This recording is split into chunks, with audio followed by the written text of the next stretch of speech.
नमस्कार। Ayodhya news press हाजिर है अयोध्या की 5 बड़ी खबरों को लेकर। अयोध्या के 6 प्रवेश द्वारों को मंजूरी, लक्ष्मण हनुमान सुग्रीव पर काम जारी। अयोध्या में पर्यटन विकास और यात्री सुविधाओं को सुदृढ़ करने के लिए शहर से जुड़ने वाले 6 प्रमुख मार्गों पर भव्य प्रवेश द्वार और यात्री सुविधा केंद्र विकसित किए जा रहे हैं। शासन से स्वीकृति इस परियोजना के तहत 3 प्रवेश द्वारों का निर्माण कार्य प्रगति पर है, जबकि 3 अन्य मार्गों पर जमीन अधिग्रहण की प्रक्रिया अंतिम चरण में है। गोंडा मार्ग पर लक्ष्मण द्वार, बस्ती मार्ग पर हनुमान द्वार और अंबेडकर नगर मार्ग पर सुग्रीव द्वार का निर्माण कार्य तेजी से चल रहा है। लखनऊ मार्ग पर श्री राम द्वार, रायबरेली मार्ग पर श्री गरुड़ द्वार और सुल्तानपुर मार्ग पर श्री भरत द्वार प्रस्तावित है। परियोजना से जुड़े अधिकारियों के अनुसार सभी प्रवेश द्वारों को डिजाइन एक समान होगी। अयोध्या जीएसटी डिप्टी कमिश्नर का दिव्यांगता सर्टिफिकेट फर्जी, खुफिया कैमरे से बड़ा खुलासा। अयोध्या के GST deputy commissioner Prashant Kumar Singh का दिव्यांगता सर्टिफिकेट फर्जी है। ये वही प्रशांत कुमार हैं जिन्होंने अयोध्या में 27 जनवरी को सरकारी नौकरी से इस्तीफा दिया और 4 दिन बाद वापस ले लिया। वह मीडिया के सामने रोए और इस्तीफा देने की वजह स्वामी अभिमुक्तेश्वरानंद की सीएम योगी पर टिप्पणी बताई। प्रशांत पर आरोप लगे कि इस्तीफे की वजह सीएम योगी का समर्थन नहीं बल्कि अपने फर्जी सर्टिफिकेट पर कार्रवाई से बचने के लिए दिया था, क्योंकि 5 साल से इसकी जांच चल रही है और वे जांच में सहयोग नहीं कर रहे हैं। अब तक बोर्ड उन्हें 4 बार बुला चुका है, लेकिन वे एक बार भी नहीं पहुंचे हैं। उन्होंने दिव्यांगता सर्टिफिकेट के आधार पर प्रशांत सिंह ने दिव्यांग कोटे से सरकारी नौकरी हासिल की है।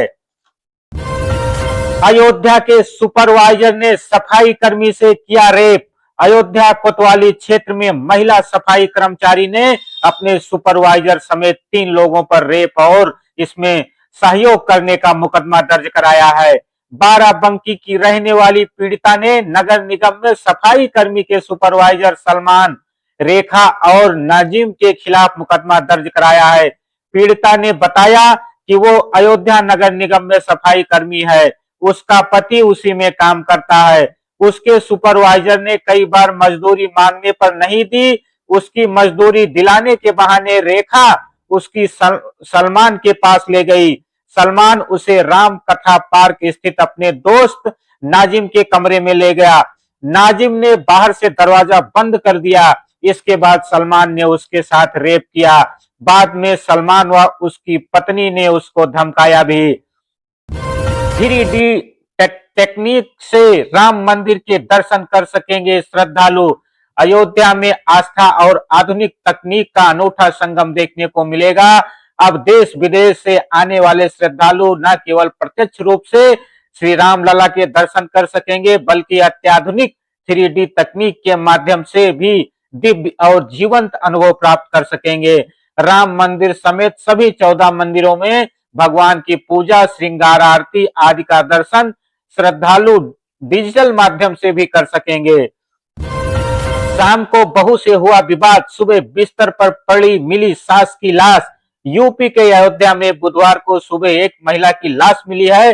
पति की सूचना पर पहुंची पुलिस ने घटना की जानकारी जुटाई, शव को पोस्टमार्टम के लिए भेज दिया है। ग्रामीणों में चर्चा है कि कई दिनों से बहू और सास के बीच विवाद चल रहा था। मंगलवार शाम भी विवाद हुआ था। बहू के मायके के लोग भी विवाद सुलझाने आए थे। रात में सोमई खेत की रखवाली करने चले गए थे। गुलशन एक निमंत्रण में गया था। सास बहू ही घर पर थे। सुबह बेटा लौटा तो देर तक दरवाजा नहीं खुला। इस पर वो घर के पीछे लगी तिरपाल फाड़कर अंदर गया। वहां देखा कि गंगा देवी मृत पड़ी हैं। प्रकरण की गंभीरता से जांच की जा रही है। अयोध्या की ऐसी ही खबरों के लिए आप हमारे चैनल को सब्सक्राइब करें ताकि आपको लेटेस्ट अपडेट मिलती रहे।